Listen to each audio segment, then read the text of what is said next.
Director of Kelt Exploration, and I will assume the position of Chair for this meeting. Before we begin the formal business of the meeting, I would like to take a moment to introduce directors and officers of the corporation who are present today. Ray Kwan and Jennifer Askey, and Sadiq Lalani and David Gillis. In order to ensure that the meeting covers the required business in an efficient manner, we have prearranged with designated shareholders or proxy holders to move and to second the motions of business. The meeting will now come to order, and if there are no objections, I shall ask Louise Lee to act as Secretary of the meeting and Nazim Natu of Odyssey Trust Company to act as scrutineer of the meeting. The meeting will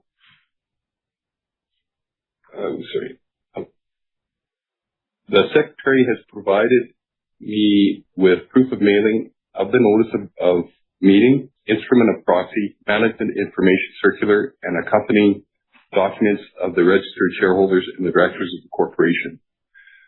I direct a copy of the proof of mailing, together with copies of the document mailed to shareholders, to be kept by the Secretary with the records of this meeting. With the consent of the meeting, the reading of the notice of meeting will be dispensed with. The bylaws of the corporation state the quorum for the purpose of a meeting of shareholders is established based on two persons present and holding or representing by proxy at least 25% of the shares entitled to vote at the meeting. The scrutineer has provided me with their preliminary report regarding shareholders' attendance at the meeting. Accordingly, I now declare that the meeting is regularly called and properly constituted for the transaction of business. During the formal portion of the meeting, only registered shareholders and duly appointed proxy holders will be able to ask questions during the question and answer portion of the meeting. These options will be made available to all attendees of the meeting. For those of us who are joining us virtually, such registered shareholders and duly appointed proxy holders are required to have logged into the meeting using their control numbers provided by Odyssey Trust in order to ask questions. There are two ways for attendees joining us virtually to ask any questions that they may have: using the chat function for written questions, or verbally using the device that you have used to join this meeting. As it relates to written questions, to ask a question, select the messaging tab, type your message within the box at the top of the screen, and click the send arrow. As it relates to live audio questions, if you would like to ask a verbal question, click the Request to Speak button in the broadcast window. Please enter your full name and the topic of your question. If prompted, click Allow in the pop-up to grant access to your microphone. Click Join Queue to confirm that you are ready to join the live audio facility. Once in the queue, you will be able to listen to the live session. When it is your turn to speak, the moderator will ask you to please ask your question. You will hear a beep. After the beep, please go ahead with your question. Please refer to the virtual meeting guide posted on the document page of the meeting platform. As this meeting is being held both in person and virtually via the webcast, we think it is necessary to set out a few rules for orderly conduct. Number one, questions will be addressed at the appropriate time during the meeting. Two, once discussion on all items of business has concluded, I will give you an additional minute to enter your votes. For the purposes of the meeting today, voting on all matters will be conducted by ballot. Registered shareholders and duly appointed proxy holders attending virtually who have properly logged in with their control numbers and wish to vote will be able to see the screen to see on the screen all motions being brought forth at this meeting. Registered shareholders and proxy holders attending the meeting in person will have received a paper ballot upon registering with the scrutineer at the registration table. If you have already voted in advance, do not vote again online during the meeting unless you want to change your vote. If you vote again using the online ballot, your online vote during the meeting will revoke the previously submitted proxy. The first item of business is a presentation of the auditor's report and the financial statements of the corporation for the year ended December 31st, 2025. Copies of the foregoing were mailed to each registered shareholder and are available on the corporation's website and on SEDAR. It is not proposed to read the financial statements to the meeting. Receipt and presentation of the financial statements for the year ended December 31st, 2025 are hereby acknowledged. I direct that the financial statements and the auditor's report be annexed to the minutes of the meeting. The next item of business is to fix the number of directors to be elected at the meeting at 6. I move that the board of directors of the corporation shall be fixed 6 members. I second the motion. You've heard the resolution. Are there any questions? I will now proceed with the next item of business. The next item of business is the election of the board of directors.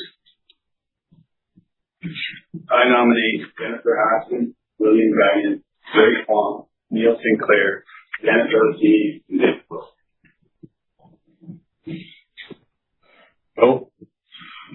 For election as directors of the corporation to hold office for the ensuing year. I now declare the nominations closed. Could we have a motion regarding the election of directors?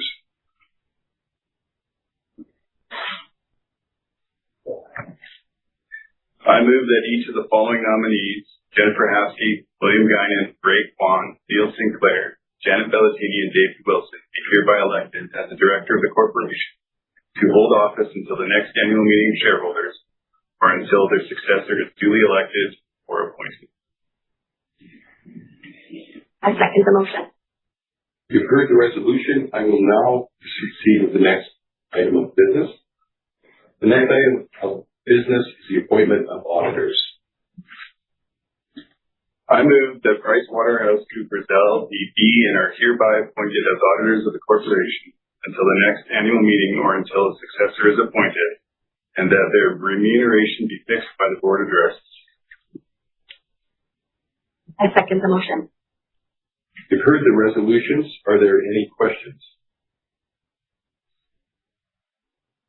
As there are no further questions, we will proceed to provide registered shareholders and newly appointed proxy holders attending the meeting virtually approximately 1 more minute to complete the ballots. Registered shareholders and proxy holders attending the meeting in person who have not yet returned their completed ballots are asked to please raise their hands so the scrutineer may collect them. As a reminder, if you've already voted in advance, do not vote again unless you want to change your vote. If you vote again using the online ballot, your online vote will revoke your previously submitted proxy.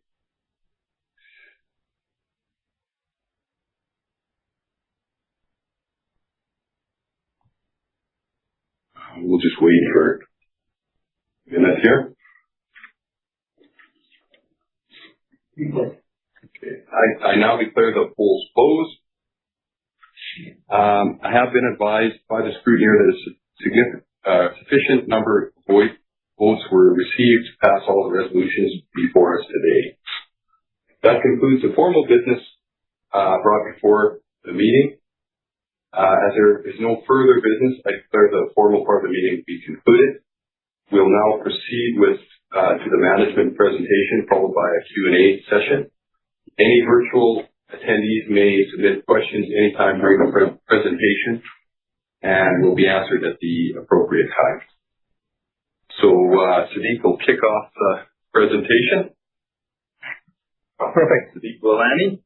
Yeah, thanks very much.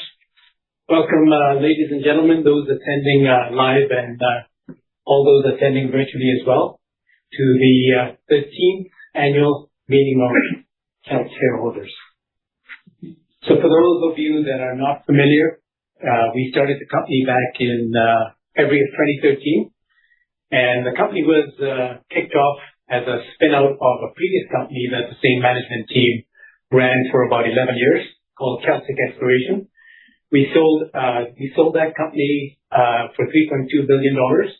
And as part of that transaction, we spun out about $140 million worth of assets, which were put into a SpinCo, and shareholders of Celtic received a half share in this new company, which became Kelt. So the original assets were a 40% non-operated interest in a property called Inga in BC, a Montney property.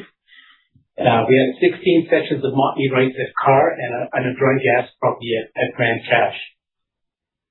So subsequent to the start of Kelt, those initial assets that we spun out of Celtic have now been disposed except for the Grand Cache property. The Inga property, we consolidated that to 100% in 2015 and ended up selling it to Conoco in August of 2020 for just over $500 million. The Carr assets we ended up selling to Hammerhead in 2017 for $100 million.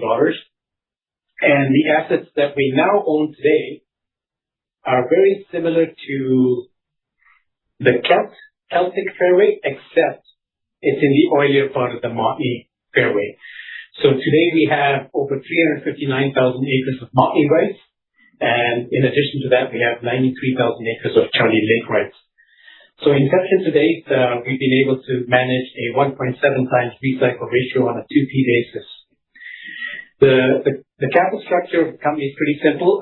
Common shares outstanding. We have long-term incentives, which represent about 3.8% of the basic shares outstanding. Directors and officers do own 18% of the company. And we do have a major shareholder who also owns 22% of the company. Directors and officers of the company have participated in every single equity issue we've done since we started the company back in 2013, as you can see from this slide, and have been also quite active buying shares in the open market with investments of about $150 million made over this time period. So moving on to Kelt's operations. The company set up with three main divisions. Oak Flatrock is the BC division, and it is just east of the property we sold at Inga. Just lies north of Fort St. John, and it actually does sit in a separate wholly owned subsidiary company of Kelt.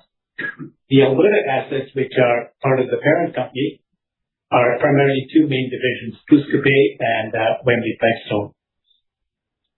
All of these assets are part of the main Montney fairway, and we do have some Charlie Lake rights in the Alberta divisions as well. So we came up with a CapEx budget at the beginning of the year for $355 million. And the interesting part of this budget is that it's highly weighted to drill and complete. So unlike previous years where we've spent quite a bit of money on infrastructure, the company is now set up with its own facilities in all of its divisions, including oil batteries, gas compression, and gathering lines. Everything except the gas plants, except for Pouce Coupe, where we own a 20% interest in the gas plant. We use midstreamers or third parties for all of our gas plant processing. And we'll talk about that later on in the presentation in terms of how we set ourselves up for future processing. So when this budget was set initially in January, at that time we were forecasting WTI oil to be $59 a barrel, and we were forecasting AECO gas to be $2.81 a GJ.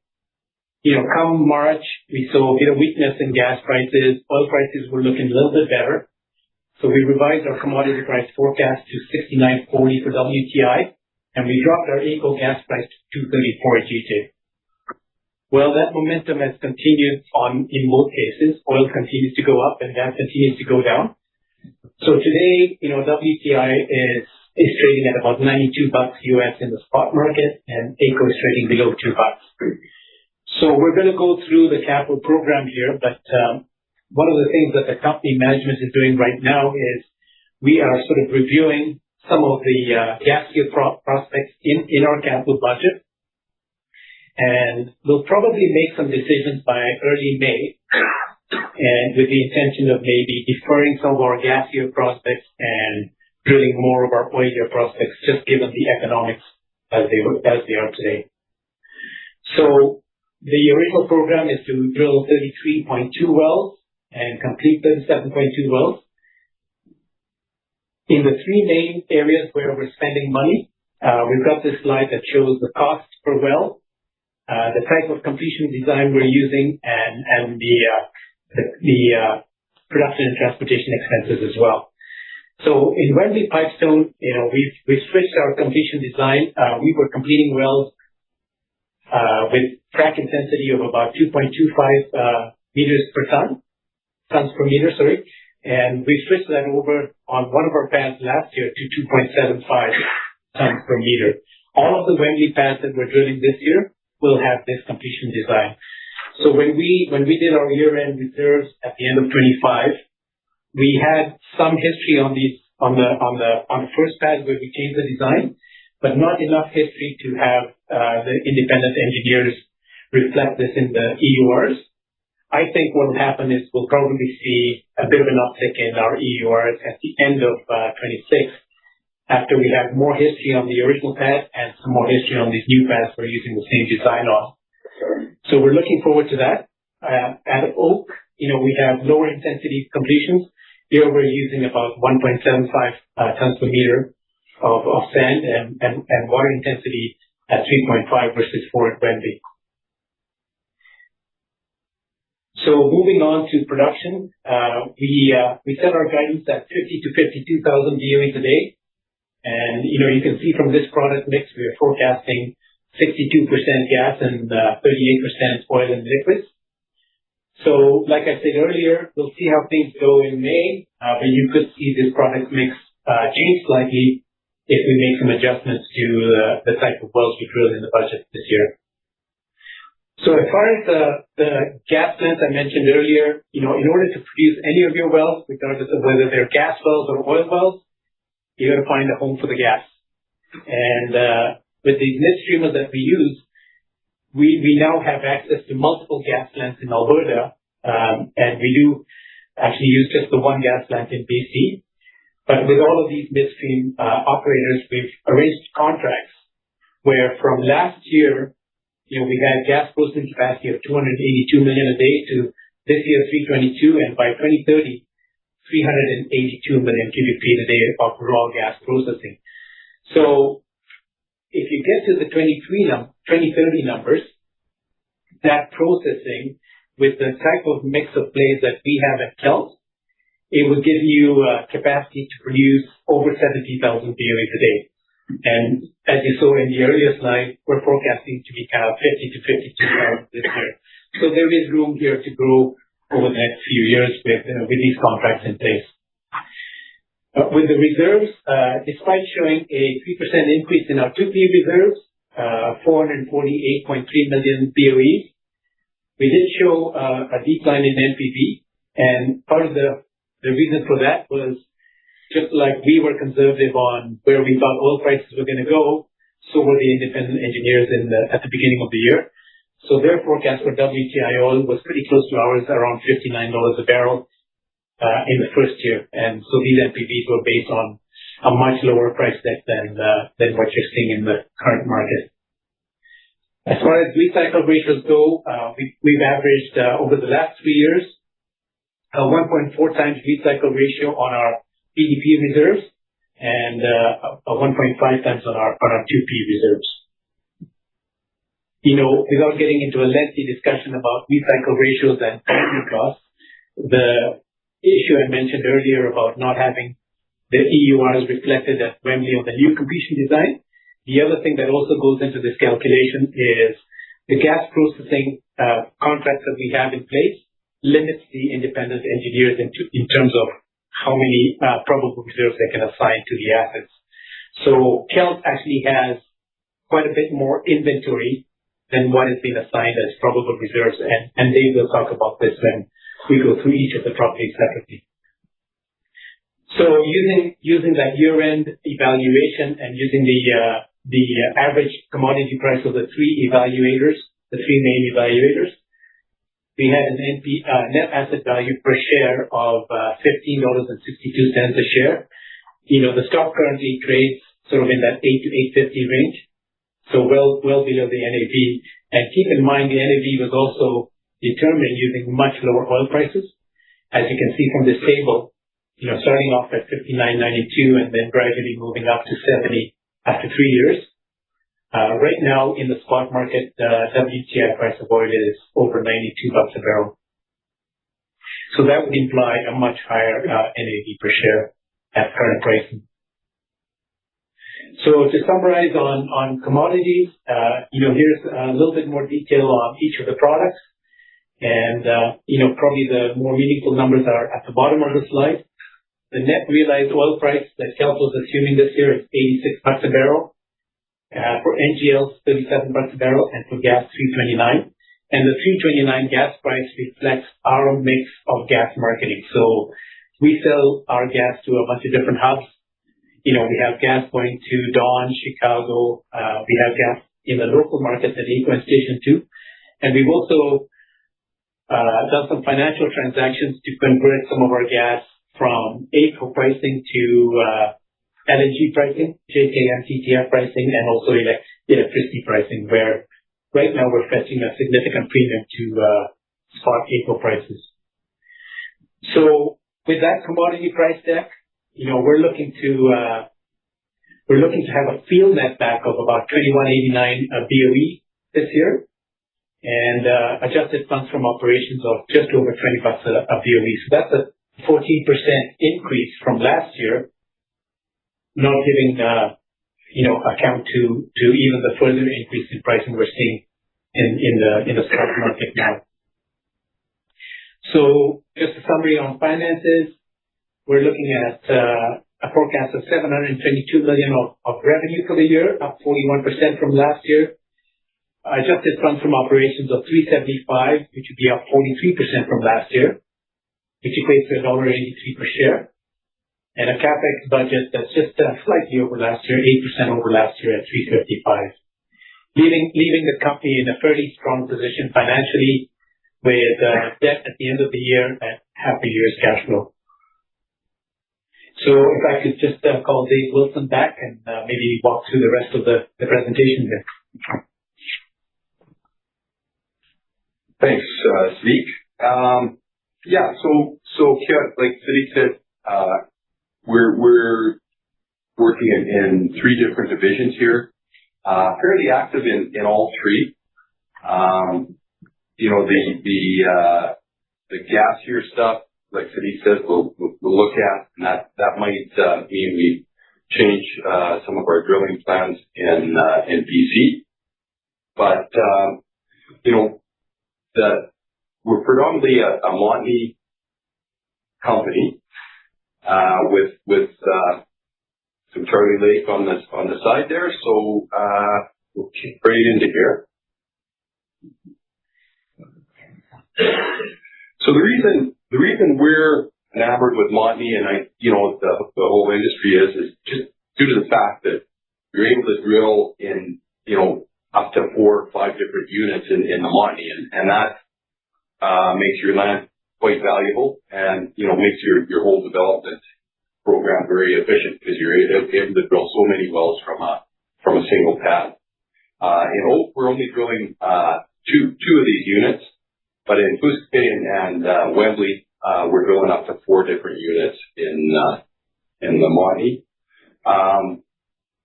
The one thing that across most of these lands, we're typically just a little bit overpressured, which is normal for the Montney. Like Sadiq said, the difference this time around from Celtic is we've kind of moved northeast into the more oilier section. So starting in BC at Oak, this is our biggest land holding, around 300 sections. We had planned, we have planned to drill 10 wells here. We had two DUCs that we didn't get completed last year. So we're planning to complete 12 wells here this year. But as we mentioned, this is one area that we might push off with gas prices where they are and drill some oilier wells. We've kind of been doing that for the last couple of years, just waiting for LNG to come on, and it looks like we might have to wait until next winter to see some decent gas prices here. So this is an area that you might see us push gas wells into next year. We've got a 6-well pad left to drill here, and we're actually just going to move on to the previous pad and complete those 6 wells early in May. Jumping over to Alberta, this is a slide of both our Pouce and Wembley Montney, and it probably everything in this area, with the exception of the Pouce Cape West block, is all fairly oily Montney. The Pouce Cape West block is in a more of a dry gas type scenario.